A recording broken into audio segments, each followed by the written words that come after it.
We are now less than 4 days away from training camp, and the Lakers are definitely getting ready for it. Seeing many of their guys back in the gym, working out together, even doing some 5-on-5 runs, which was confirmed by JJ Redick and Rob Pelinka. This coming during their introductory press conference, in which they revealed a whole lot about the team, their potential future plans with the team, JJ Redick getting a new contract, and a whole lot about their new additions, especially about Marcus Smart and Deandre Ayton, the plans they have for them, how they have looked this summer, what Redick plans to do with them, and how they'll be involved within the rotation and how Redick will plan to implement them. We're going to talk about them, directly what Redick talked about, what Rob Pelinka talked about, and go through how that actually will apply to the on-court stuff, which again is really not too far away at this point. So we're going to talk about that and break it all down here. And well, beginning with Marcus Smart, I like what Redick had to say about him. You know, even going back to his days of playing against Marcus Smart battling against him in many postseason runs, even hitting Redick in the face and causing him to get some stitches at one point. They've had many battles both during the regular season and during the postseason too. So now Redick gets an opportunity to be on the other side of that, not battling against Marcus Smart, not coaching against Marcus Smart, but coaching Marcus Smart and actually having him on his team for once. And Redick definitely is looking forward to it, talking highly about Marcus Smart's defense and him getting back to that player that he was, his leadership, his communication, even his playmaking ability, and he definitely went in pretty good detail with it. So here's quickly what he had to say about it. You mentioned that you know what you're going to get out of Marcus. What's the hope for what he's going to add to this team? I would say toughness. I've already told him this, like we need his voice. That's part of communication, his competitive spirit, and defensively, he, probably went a little bit under the radar because of the last 2 years, but he still grades out in nearly every metric in 80th percentile or higher, so he's still a very versatile defender. And to me, he's always been a little bit of an underrated playmaker. I think with Austin and Luka, those guys are obviously going to be primary ball handlers for us, but Marcus can be that secondary ball handler. There's definitely a lot to break down there if you want to get really in depth with it, talking about Marcus Smart's defense and what Redick was talking about with it, the 80+ percentile talk with it and where he's coming from with that. Well, one website, for example, is bballindex.com, and regarding Marcus Smart last season and how he graded out on defense, for his perimeter isolation defense being in the 87th percentile, being graded with an A-, his ball screen navigation in the 91st percentile, also being graded with an A, his off-ball chaser defense in the 95th percentile, pickpocket rating in the 89th percentile, passing lane defense in the 92nd percentile, so I think you kind of get what I mean here. Or even for a different website at craftednba.com, ranking Marcus Smart in the 93rd percentile for deflections, ranking him in the 78th percentile for rim defense, and yes, rim defense as a 6'3" guard, ranking him in the 82nd percentile for versatility rating, and in the 79th percentile for crafted defensive plus-minus rating. So no matter where you look and no matter what you're talking about, Marcus Smart has been and is still a very viable defender, and definitely an 80+ percentile kind of guy too. So yes, JJ Redick is not simply making that up, and that's kind of what he means here about it. Or if you want to talk about the playmaking ability, once again Redick referring to that and likely kind of referring to it from a numbers standpoint again. We know how Redick likes numbers and likes to go back to them. Once again, he's not lying about it. Marcus Smart is actually a pretty underrated playmaker. Maybe not a primary point guard or a primary ball handler for a team, but he definitely can be a secondary playmaker, and according to Redick, that is what he expects him to be. And once again, going back to the numbers here, as Redick likely has referred back to them, ranking in the 81st percentile for playmaking talent last season, in the 82nd percentile for passing creation volume, in the 96th percentile for passing versatility, and overall here he once again ranks well in regard to numbers with his playmaking ability. So yes, Redick is valid by calling him a good playmaker, a good defender yet, and a guy that can actually be a two-way player for them. However, I think the real value here with Marcus Smart and directly with their team and what the Lakers needed is with something that can't be measured by numbers. That being his effort and pride on defense, his vocalness and his communication on the court, his willingness to do the little plays and do the dirty work for a team that again can't be measured by any stat or by simply numbers alone. you gotta look at him from the eye test and how his nature and how his behavior, in a good way, will actually help their team out and might be the missing link for their team in that regard too. I mean, Marcus Smart is a tenacious player, not only defensively, but simply his mindset too. He's going to bring that attitude to their team, and I think they desperately need it, especially after the loss of Dorian Finney-Smith, who kind of was the only guy for their team, especially in regard to a role player for their team and kind of a 3-and-D player for their team.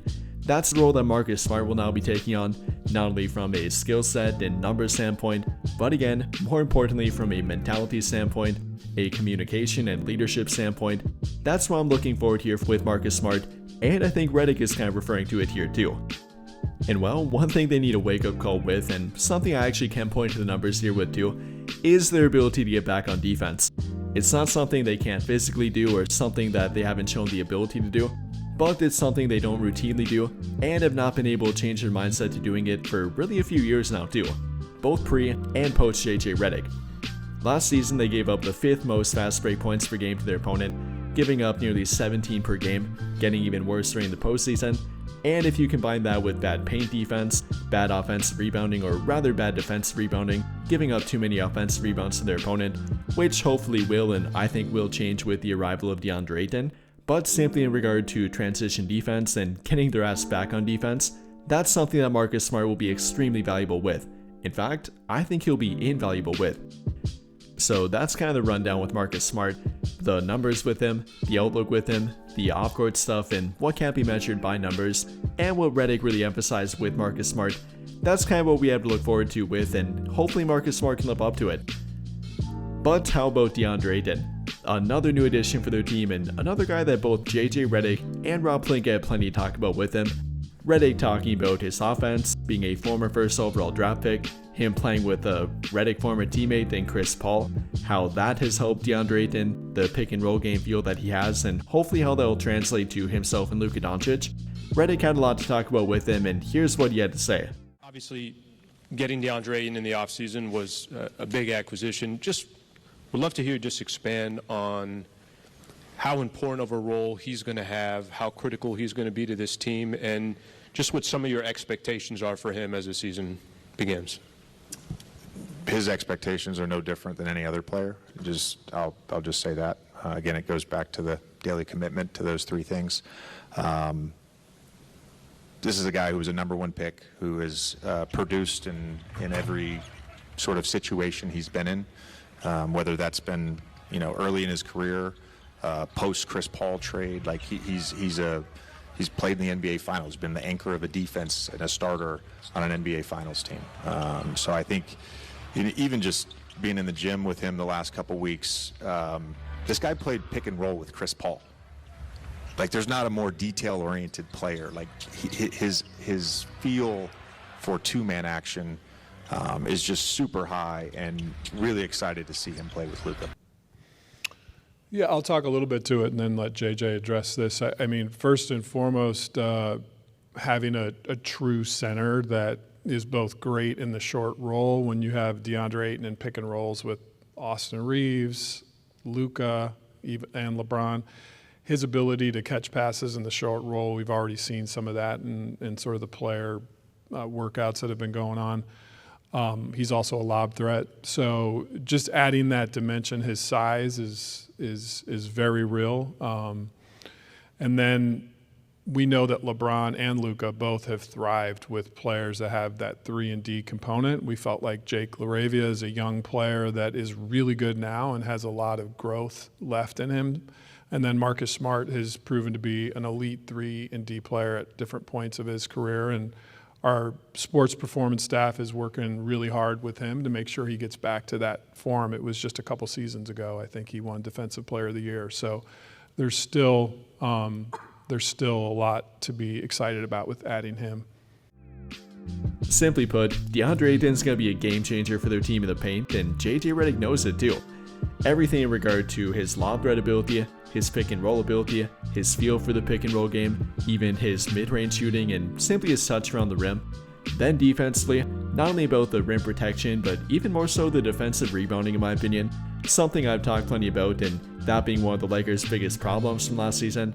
Their defensive rebounding, ability to stop their opponent from getting second chance points, that's something that Ayton will be guaranteed to help them with. And yes, guaranteed to help them with. You know, it might not be guaranteed that he stays healthy for a full 82 game season, might not be that he's committed on both ends of the court every night, but it is guaranteed that he will be a good rebounder for their team. In fact, a great rebounder for their team. I mean, he's never averaged below 10 rebounds per game, literally ever in his now 6-year ongoing NBA career, averaging 10.2 rebounds per game last season, over 7 defensive rebounds per game, and over 3 offensive rebounds per game, ranking top 15 in all 3 categories. And then if you're talking about the paint production and the points per game, not to mention the second chance points, also very productive in that regard too. Ranking 22nd overall in points in the paint per game last season, despite playing fewer than many other players and many other centers around the NBA, scoring nearly 11 points in the paint per game, ranking 22nd overall again, then ranking 9th overall in second chance points per game, scoring 3.6 of them per game. So if you translate that to playing with Luka Doncic, LeBron, Austin Reeves, getting the paint touches with pick and roll play, dump offs around the rim, then cleaning up the mess and getting offensive rebounds, I think it's going to be a great fit for Deandre Ayton and simply what their team needed too.